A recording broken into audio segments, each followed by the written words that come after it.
კასპის მუნიციპალიტეტის სოფელ ზემო ჩოჩეთში წყალმომარაგების სისტემის მშენებლობა მიმდინარეობს. პროექტი ადგილობრივი მოსახლეობის ერთ-ერთ მნიშვნელოვან საჭიროებას სტაბილურ და ხარისხიან წყალმომარაგებას მოაგვარებს. სამშენებლო სამუშაოები რამდენიმე ეტაპად ხორციელდება და მოიცავს წყლის რეზერვუარის, დრენაჟის, საქლორატოროს, სათავე ნაგებობიდან რეზერვუარამდე და შემდგომ ქსელამდე მაგისტრალური მილსადენების მოწყობას. ასევე რეზერვუარის სანიტარული ზონისთვის დაცვის ღობის გაბმას. სამუშაოების ძირითადი ნაწილი თითქმის დასრულებულია, პროექტს შეპესე ენც მშენებლობა ახორციელებს, ხოლო მისი დაფინანსება სრულად კასპის მუნიციპალიტეტის ადგილობრივი ბიუჯეტიდან ხდება. სამუშაოების სახელშეკრულებო ღირებულება 999,086 ლარს შეადგენს.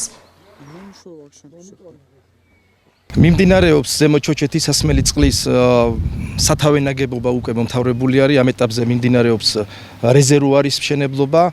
შესაბამისად რეზერვუარის მიმდებარედ მოეწყო 150 მეტრის გამბიონი, რომ მდინარის მომატების შემთხვევაში რამე საშიშროება არ შეექმნას, მაინც მდინარის კალაპოტში არის მიმდებარედ აშენებული ეს რეზერვუარი და ფაქტიურად უკვე მომთავრებისკენ მიდის პროცესი.